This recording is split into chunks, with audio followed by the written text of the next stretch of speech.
আসসালামু আলাইকুম সম্মানিত দর্শক শ্রোতা, বাংলাদেশের জাতীয় মসজিদ বাইতুল মোকাররমের পাশে দাঁড়িয়ে একজন মহিলা নিজেকে ইমাম মাহাদি বলে দাবি করলেন। উনি ইমানদার, ইমান মেহেদি।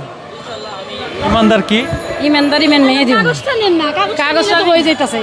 আমরা তো কাগজটা নিতেই চাচ্ছি, কেন নিতে মানে কেন দিচ্ছেন সেটাই তো জানতে চাচ্ছি। এই প্রশ্নগুলো কে করেছে আপনাকে? প্রশ্ন দিবে। এই প্রশ্নগুলো স্বপ্নে দেখেছেন? হ্যাঁ, স্বপ্নে ওই যে এলামের মাধ্যমে বলছে, মানে আওয়াজটা আসছে। কে বলছে কে বলছে আমি তো দেখি না, মানে আকাশ থেকে বলছে। আরই আকাশ থেকে আপনি এই প্রশ্নগুলো শুনতে পেয়েছেন? এলাম, এটাকে বলা হয় এলাম, বা কেউ বলে। এটা কবে, কোথায়, মানে কিভাবে শুনতে পেলেন? 30 বছর ধরে এরকম হইতে আছে, কিন্তু আমি কখনো পাত্তা দিই না, কখনো কাউকে কিছু বলি নাই।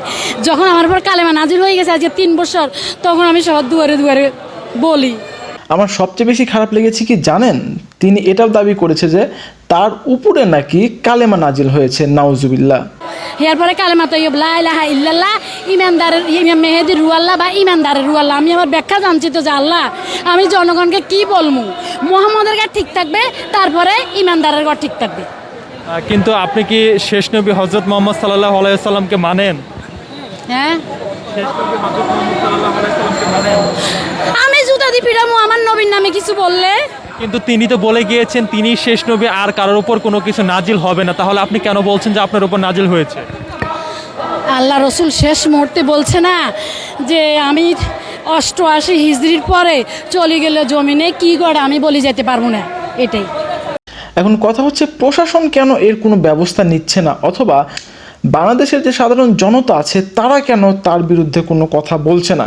আপনারা কিন্তু দেখেছেন যে সেইখানে অনেক লোকই ছিল, কিন্তু কেউ কোনো কথা বলেনি। কেন বলেনি জানেন?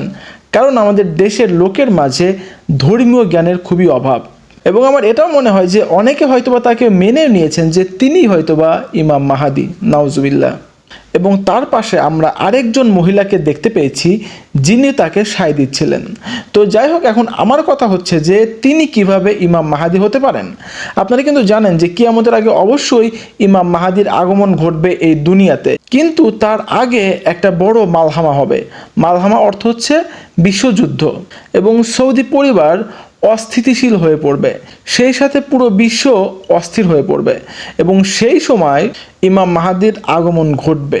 যেখানে আমরা বুঝতে পারছি যে ইমাম মাহাদি অবশ্যই একজন পুরুষ মানুষ, সেখানে বাংলাদেশের মধ্যে কিভাবে একজন নারী নিজেকে ইমাম মাহাদি দাবি করতে পারে? এই মহিলার জন্য আমি তীব্র নিন্দা জানাচ্ছি এবং প্রশাসনকে অনুরোধ করছি তাকে যেন খুব শীঘ্রই আইনের আওতায় নিয়ে আসা হয়। এখন আমি যদি চাই তাহলে আমি এই ভিডিওতে ইমাম মাহাদির আগমনের নিদর্শন থেকে শুরু করে সমস্ত কিছু বর্ণনা করে বলে দিতে পারি, কিন্তু সেটার জন্য আমি আলাদা একটি ভিডিও বানাতে চাচ্ছি, আর এই ভিডিওতে শুধুমাত্র এই মহিলাকে নিয়ে কথা বলতে চাচ্ছি। আসলে এই মহিলার হাবভাব দেখে আমার যেটা মনে হয়েছে যে তার পিছনে হয়তোবা কোনো একটি চক্র কাজ করছে। হতে পারে বাংলাদেশের যে গুমার্কা কিছু কন্টেন্ট ক্রিয়েটর আছে, বাংলাদেশের যে গুমার্কা কিছু ইউটিউবার আছে, তারা হয়তোবা তাকে উস্কানি দিচ্ছে। কারণ বাংলাদেশে যত সমালোচনা হয় তাদের তত ভিডিও বাড়ে, আর যত ভিডিও বাড়ে তত ইনকাম বাড়ে। অথবা এমনটিও হতে পারে যে তার উপরে কোনো বদ জিনের আসর পড়েছে। আমি প্রথমেই প্রশাসনকে অনুরোধ করছি তাকে খুব তাড়াতাড়ি আইনের আওতায় নিয়ে আসার জন্য, এবং তারপরে সঠিক তদন্ত করে আসল বিষয়টা যেন বের করা হয়। তো যাই হোক, পৃথিবীর বুকে অনেক জায়গাতেই অনেকেই নিজেকে ইমাম মাহাদি বলে দাবি করছেন, এবং কিয়ামতের আগে আরও অনেকেই নিজেকে ইমাম মাহাদি বলে দাবি করবেন।